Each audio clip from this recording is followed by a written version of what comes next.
विद्यार्थियों, पूर्व के वीडियो लेक्चर में हमने राजनीतिक दलों के क्या लाभ हैं, क्या गुण हैं, राजनीतिक दलों से क्या आशय है, दलीय पद्धति के लोकतांत्रिक शासन व्यवस्था में क्या महत्व है, उनकी क्या भूमिका है, इन सारी चीज़ों को विस्तार से जाना। और हमने ये भी जाना कि प्रजातांत्रिक शासन व्यवस्था का संचालन, सफल प्रबंधन पॉलिटिकल पार्टीज़ या पॉलिटिकल पार्टी सिस्टम के बिना संभव नहीं है। फिर भी सैद्धांतिक विवेचना के दृष्टिकोण से हमने राजनीतिक दलीय जो पद्धति है उसके गुणों, उसके लाभों, उसके दोषों की विस्तार से चर्चा की। आज हम इस वीडियो लेक्चर में पॉलिटिकल पार्टीज़ के क्या कार्य हैं, महत्वपूर्ण कार्य क्या हैं, उनको हम जानने का प्रयास करेंगे। सबसे पहले हम ये जानने का प्रयास करेंगे कि मैरियम ने पॉलिटिकल पार्टीज़ के कौन से 5 प्रमुख कार्य बताए हैं। पहला कार्य बताया है पदाधिकारियों का चुनाव करना, अर्थात पॉलिटिकल पार्टीज़ का जो संगठन है, इस संगठन के जो पदाधिकारी हैं, संगठन मंत्री, अध्यक्ष, उपाध्यक्ष, तमाम प्रकोष्ठ, इन सभी पदाधिकारियों का चुनाव करना, नीति निर्धारण करना, साथ में ही शासन का संचालन व उसकी रचनात्मक आलोचना करना। अर्थात आप समझ ही गए होंगे कि यदि किसी पॉलिटिकल पार्टी के उम्मीदवार बहुमत प्राप्त करते हैं इलेक्शन के दौरान तो वो शासन का संचालन करते हैं, यदि बहुमत प्राप्त नहीं करते हैं तो वो विरोध में रह करके सरकार की नीतियों की रचनात्मक, सकारात्मक आलोचना करते हैं। एक कार्य और मैरियम ने बताया, वो था राजनीतिक प्रचार और शिक्षण। अर्थात पॉलिटिकल पार्टीज़ जनता के बीच जा कर के राजनीतिक प्रचार करती है अपनी नीतियों का, और जनता को पॉलिटिकल ट्रेनिंग देती है, राजनीतिक शिक्षण प्रदान करती है। एक 5वां कार्य मैरियम ने बताया, व्यक्ति और शासन के मध्य एक संबंधों का एक कड़ी का कार्य करती है। जनता के और सरकार के बीच एक कड़ी का कार्य ये पॉलिटिकल पार्टी करती है। तो ये सारे कार्य मैरियम ने पॉलिटिकल पार्टीज़ के बताए, राजनीतिक दलों के बताए। लेकिन इसके अलावा हम विशद अध्ययन के आधार पर यदि ये निष्कर्ष निकालें कि राजनीतिक दलों के महत्वपूर्ण या मुख्य कार्य क्या हैं, तो बिंदुशः हम उनकी आज चर्चा करते हैं। पहला जो कार्य है वो है सार्वजनिक नीतियों का निर्धारण, जो पब्लिक पॉलिसीज़ हैं उनका निर्धारण करती है। राजनीतिक दल जनता का समर्थन प्राप्त करने के लिए अपनी नीतियों और योजनाओं का प्रभावशाली प्रचार करते हैं। वे राजनीतिक, आर्थिक एवं सामाजिक समस्याओं के विभिन्न पहलुओं से जनता को परिचित कराते हैं। इसीलिए ही पॉलिटिकल पार्टीज़ को कई बार विचारों का दलाल भी कहा जाता है। प्रोफेसर लास्की के शब्दों में कह सकते हैं कि आधुनिक राज्यों में भ्रांतिपूर्ण वातावरण में समस्याओं का चयन करके यह आवश्यक है कि वरीयता के आधार पर कुछ को अत्यंत शीघ्र निपटाने के लिए छांटना चाहिए और उनके निदान जनता की स्वीकृति के लिए प्रस्तुत करने चाहिए। चयन का यह कार्य दलों के द्वारा ही होता है। तो इस प्रकार आपने देखा होगा कि राजनीतिक दलों के कार्यों में सबसे एक महत्वपूर्ण कार्य है वो है सार्वजनिक नीतियों का निर्धारण। अर्थात इन नीतियों का निर्धारण करके वो पब्लिक के मध्य जाते हैं और अपनी नीतियों योजनाओं को बताते हैं, जिससे कि जनता में बीच में जाकर के उनके जनमत का अपने पक्ष में रुझान कर सकें और चुनावों के दौरान वो विजय प्राप्त कर सकें। इसी क्रम में एक दूसरा जो कार्य है, महत्वपूर्ण कार्य है, वो है शासन का संचालन। जब हमने राजनीतिक दलों की परिभाषा, उसका आशय जानने का प्रयास किया था, उस समय आपको बताया था कि राजनीतिक दल हैं क्या। तो उनके उद्देश्यों में एक महत्वपूर्ण उद्देश्य यही था कि वो सामान्य सिद्धांतों पर, सामान्य विचारधारा पर वो संगठित लोगों को वह समूह जिसका कि मूल उद्देश्य संवैधानिक साधनों के तहत शांतिपूर्ण साधनों के द्वारा शासन का संचालन करने का कार्य किया जाता है। उनका उद्देश्य ये है कि किस प्रकार शासन की सत्ता को प्राप्त किया जाए और शासन का कार्य किया जाए, और यदि वो बहुमत में नहीं आते हैं तो विपक्ष में रह करके सरकार की नीतियों की समालोचना की जाए। तो उस क्रम में दूसरा जो महत्वपूर्ण कार्य हमें देखने को मिलता है वो है शासन का संचालन। राजनीतिक दल चुनावों में बहुमत प्राप्त करके सरकार का निर्माण करते हैं, अपने दल में से ही मंत्री नियुक्त करते हैं तथा विभिन्न विधियों से अपने चुनाव घोषणा पत्र के वायदों को पूरा करने का प्रयास करते हैं। तो ये सारी बातें पॉलिटिकल पार्टी के कार्यक्षेत्र में आती हैं। एक और महत्वपूर्ण कार्य है वो है शासन की आलोचना करना।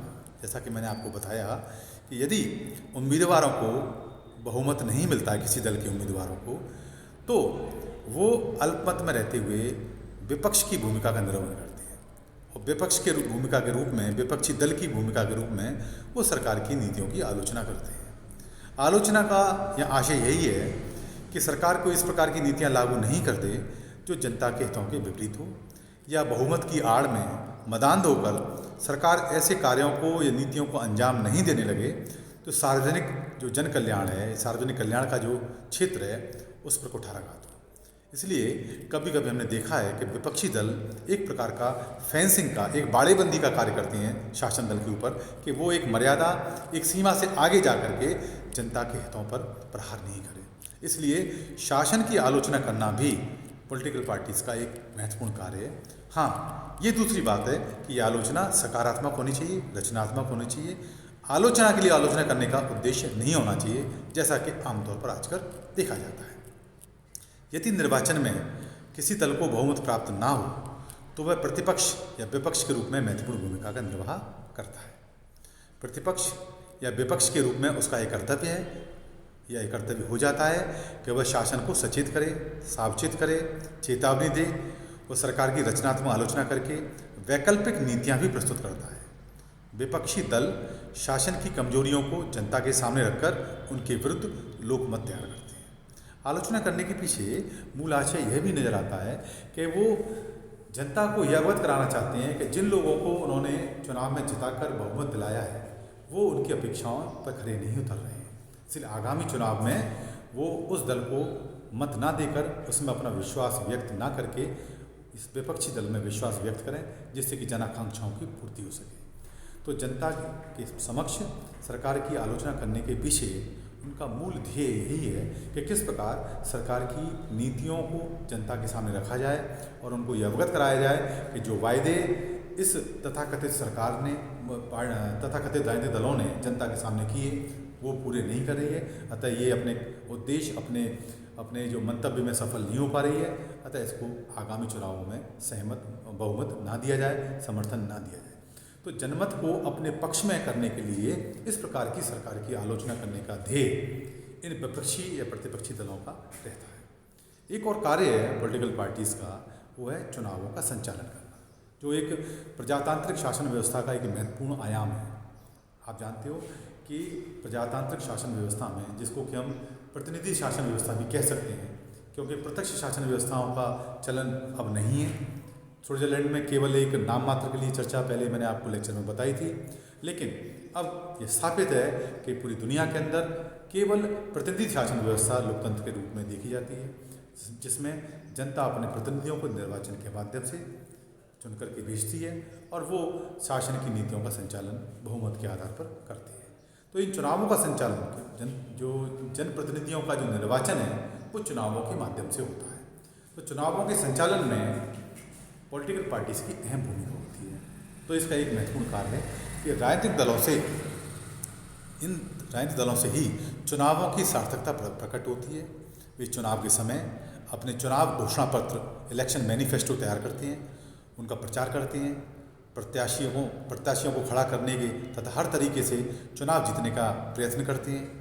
हरमन फाइनर के शब्दों में कह सकते हैं कि राजनीतिक दलों के बिना निर्वाचक या तो नितांत असहाय हो जाएंगे या उनके द्वारा असंभव नीतियों को अपनाकर राजनीतिक यंत्र को ही नष्ट कर दिया जाएगा।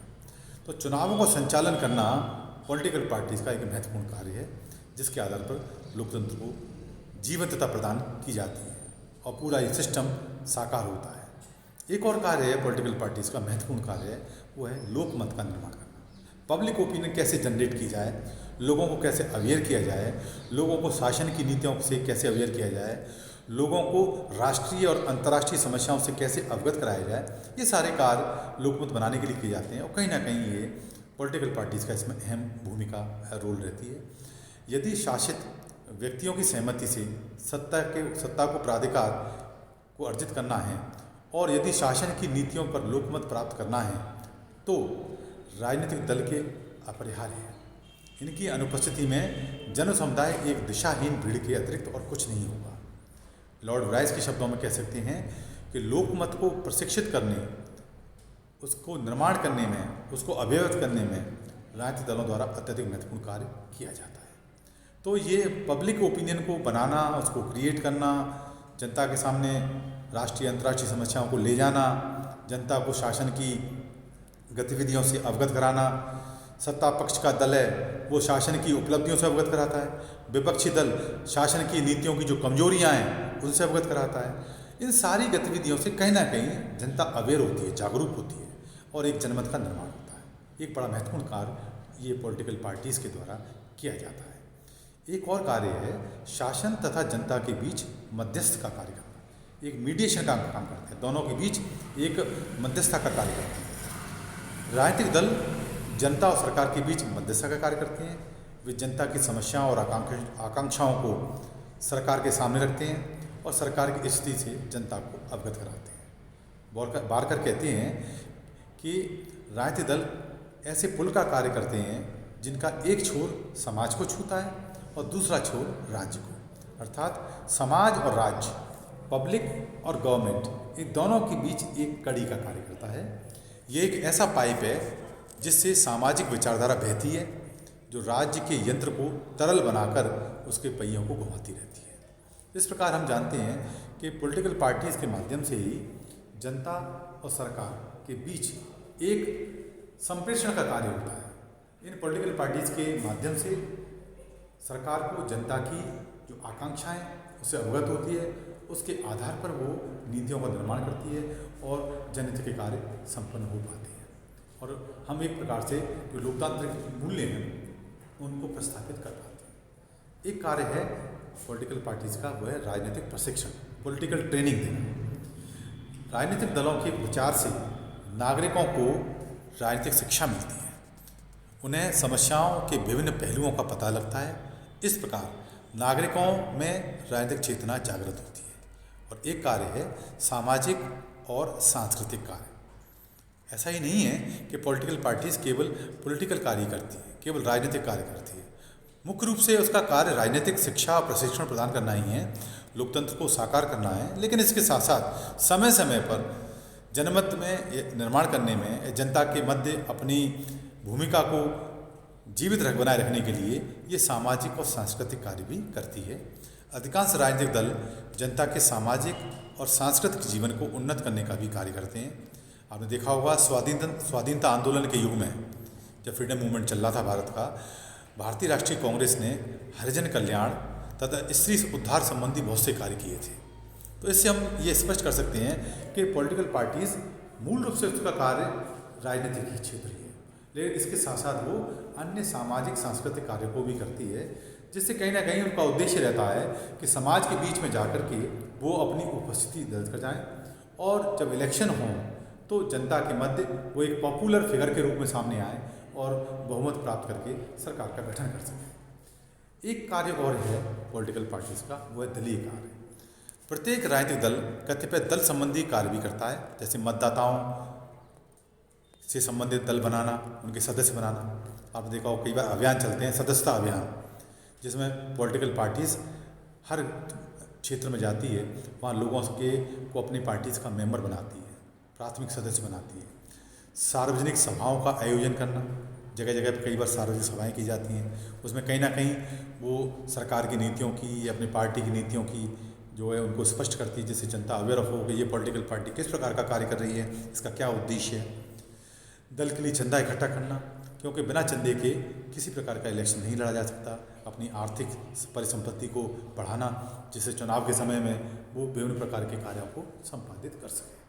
तो आप इन तमाम मुद्दों के माध्यम से, विषयों के माध्यम से ये समझ पाए होंगे कि पॉलिटिकल पार्टीज़ के जो कार्य हैं वो कहीं ना कहीं एक प्रकार से जनता को अवेयर करना है, जनता के मध्य अपनी छवि को अच्छा बनाना है, जनता के सामाजिक, आर्थिक, राजनीतिक, सांस्कृतिक कार्यों में सहभागिता करना है और जनता की भावनाओं को सरकार तक पहुंचाना है। चाहे वो सरकार, वो दल सत्ता पक्ष में हो, चाहे वो दल विपक्ष में बैठा हो, जन आकांक्षाओं को, जनता की भावनाओं को विधानमंडल तक पहुंचाना, सरकार तक पहुंचाना, इसका एक महत्वपूर्ण कड़ी का कार्य है। इसका मूल उद्देश्य यही है कि जब ये चीज़ें सब सरकार के पास पहुंचेंगी तो नीति निर्धारण में सरकार को आसानी होती है और वो इस प्रकार की नीतियाँ को गठन और क्रियान्वयन कर पाती है, जिससे कि जनता का कल्याण हो, जनता के हित की साधना हो। इसलिए मैंने कहा था आपसे कि लोकतांत्रिक शासन व्यवस्थाओं के सफल संचालन के लिए, उसको जीवंतता प्रदान करने के लिए पॉलिटिकल पार्टीज़ एक महत्वपूर्ण यंत्र और अंग का कार्य करती है। आशा है आपको ये पॉलिटिकल पार्टीज़ के कार्य संबंधी विषय स्पष्ट हुए।